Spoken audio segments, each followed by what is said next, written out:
Depoimentos. Chico Graziano, ex-presidente do Instituto Nacional de Colonização e Reforma Agrária, participa de audiência pública na CPI do MST. Vamos conversar agora com a Yasmin Costa, porque ela tem mais novidades. Yasmin, seja bem-vinda, boa tarde. Oi, Piotr, boa tarde para você também, para todo mundo que está acompanhando a gente. Esse depoimento do ex-presidente do INCRA vai acontecer daqui a pouco. Era o primeiro item da pauta, mas por conta de uma votação feita pelos parlamentares, eles acabaram invertendo a ordem da pauta. E o primeiro item que foi trazido para essa comissão hoje aqui na CPI do MST foi justamente a leitura do relatório apresentado pelo deputado Ricardo Salles, relatório esse da primeira diligência que eles fizeram em Presidente Prudente, no interior de São Paulo, em terras que foram ali invadidas pelo Movimento dos Trabalhadores Rurais Sem Terra. Esse relatório foi apresentado hoje aqui justamente pelo deputado Ricardo Salles. Eu tive acesso há pouco, ele fez a leitura, não tinha apresentado, ele quis manter o sigilo, apresentou esse relatório e algumas imagens de depoimentos, 5 pessoas que acusam esses invasores de ocuparem as próprias terras e também acusam essas pessoas do MST de extorsão, porque essas pessoas, na avaliação desses proprietários de terra, no depoimento desses proprietários de terra, os invasores ocupam as terras e ainda fazem a extorsão dos próprios proprietários que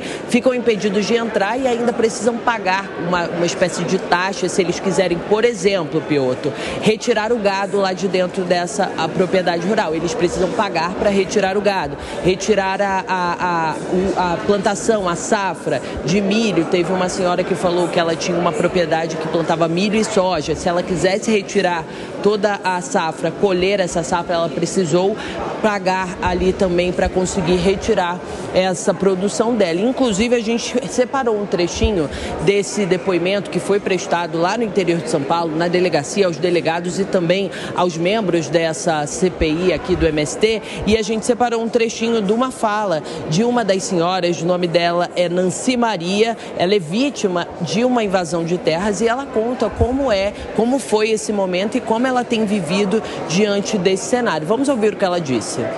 Ele tinha interesse em negociar essa propriedade, pegando a nossa aqui.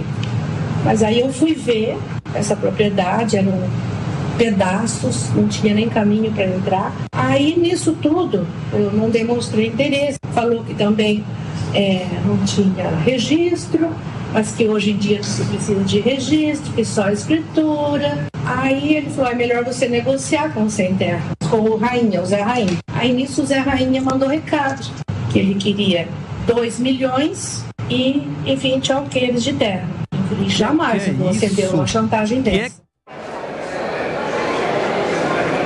Pois é, esse foi um dos 5 depoimentos escolhidos durante essa primeira diligência feita pela Comissão Parlamentar de Inquérito, que apura essas invasões do MST. E além desse detalhe, Piotr, tem um relatório que foi entregue pelo deputado Ricardo Salles. Separo rapidamente um trechinho desse relatório que ele afirma o seguinte, que durante as diligências eles conseguiram constatar que uma das invasoras declarou que foi para esse assentamento em Presidente Prudente justamente de queria receber um lote de terra na área e que já tinha sido desapropriada, o que não aconteceu e os fatos não foram efetivamente cumpridos por essas pessoas que chamaram essa mulher para invadir essas terras. E ele também, o deputado Ricardo Salles também traz nesse relatório dele a seguinte observação, que não houve resistência para o ingresso da diligência em todas as invasões, mas a postura dos invasores variava de amigável até afrontosa.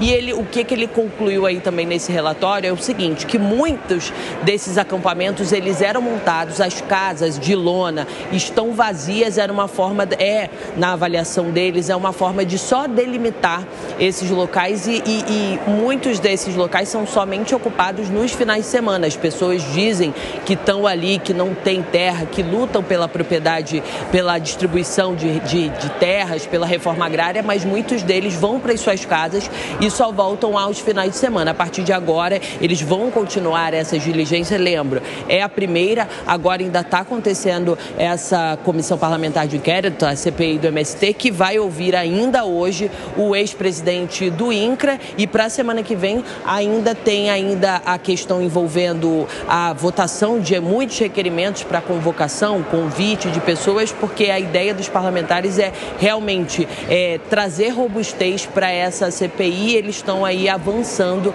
a passos, vamos dizer, largos na avaliação deles, com essa possibilidade de trazer um panorama de como é a invasão do MST aqui no país.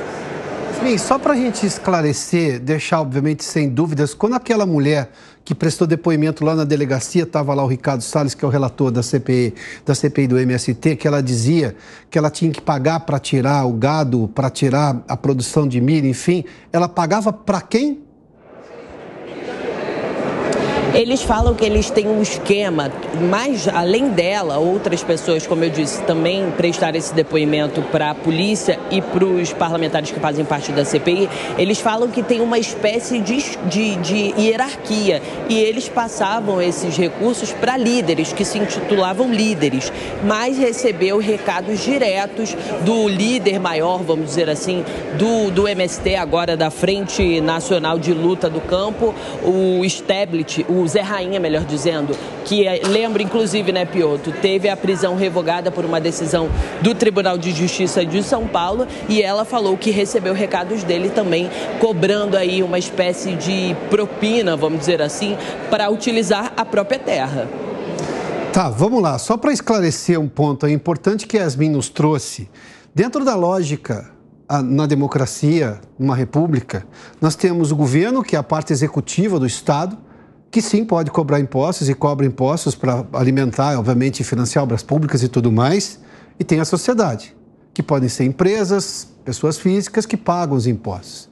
Intermediário nessa história é criminoso, é simples assim. Não dá para aturar, achar que isso é razoável. Não é razoável. E se é um assentado, ele passa a vender para quem ele quiser. Ele tem liberdade econômica para vender como ele quiser a produção. Ele não tem que consultar alguém. A menos que ele faça parte, obviamente, de uma cooperativa. Mas aí já é outra história. Ainda assim, foi uma escolha dele fazer parte da cooperativa. Ele não é obrigado a fazer parte de cooperativa. Até porque a lógica de cooperados é você conseguir melhores preços para comprar insumos que você compra no coletivo. A lógica de você comprar, digamos, mais e não comprar individualmente. Mas ter um intermediário para você poder vender a sua produção, isso só tem um nome: criminoso, que comete crime. Para deixar muito claro.